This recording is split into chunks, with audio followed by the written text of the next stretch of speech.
Good morning. At the end of last week, we were looking at Exodus, and we used the hymn, Rock of Ages, cleft for me, let me hide myself in thee.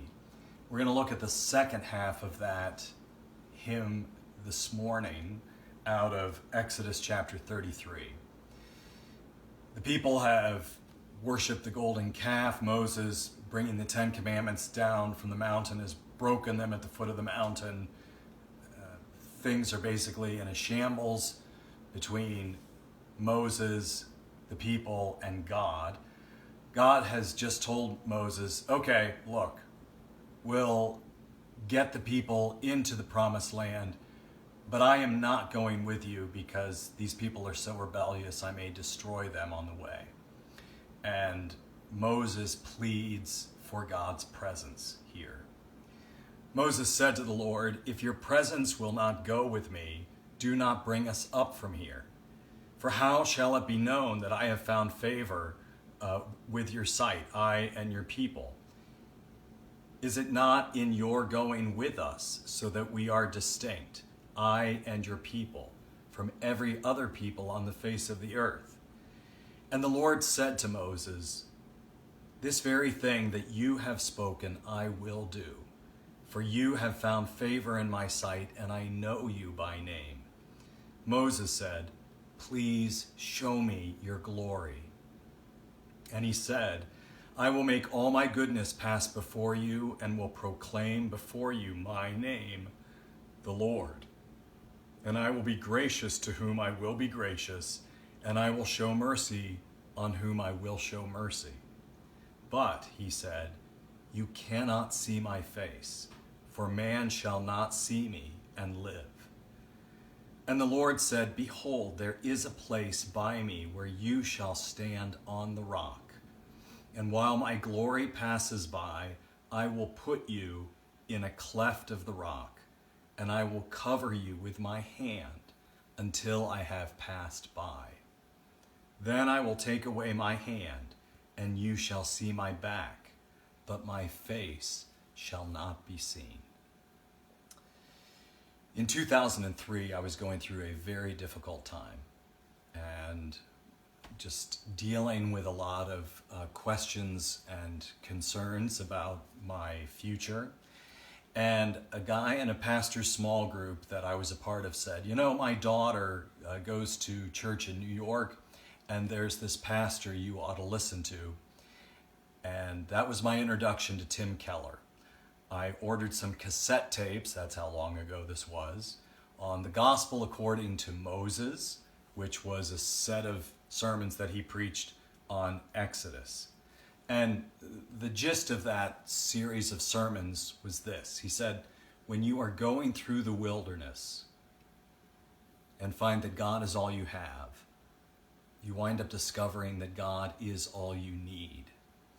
The other thing that he pointed out about Exodus that I love is that the book is a journey from slavery to worship.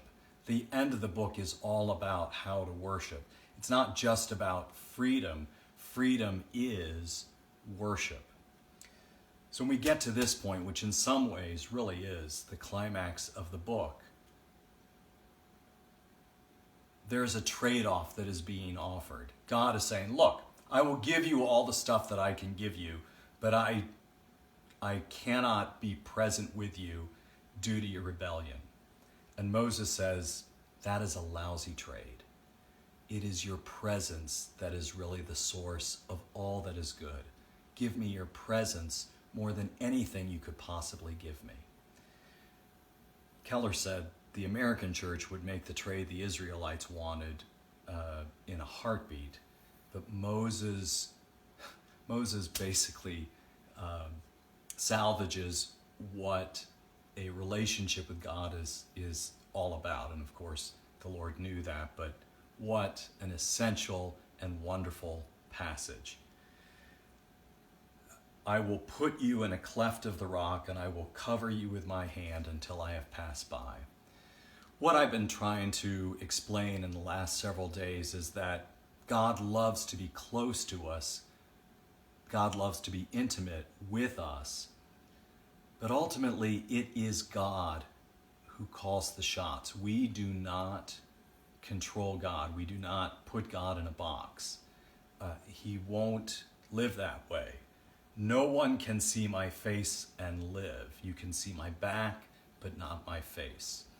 The more we get a taste of God's glory, our circuits really get blown.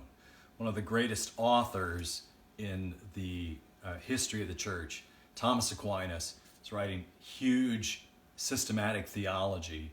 But about 5 years before the end of his life, he was taking communion and had an experience with God where he said, "Everything I have written is straw." And he stopped writing. Not that he recanted everything that he had said, but he simply said, "I cannot put into words what this relationship is like." I can't touch on this passage without going one more place. So bear with me for one more minute. This comes from the Gospel of Mark, chapter 6. The disciples are going across the Sea of Galilee and there is a storm. And Mark gives us this very mysterious comment. Evening had come, the boat was out on the sea, and Jesus was alone on the land. He saw that they were making headway painfully, for the wind was against them. And about the 4th watch of the night, he came to them, walking on the sea. He meant to pass by them. But when they saw him walking on the sea, they thought it was a ghost and cried out, for they all saw him and were terrified.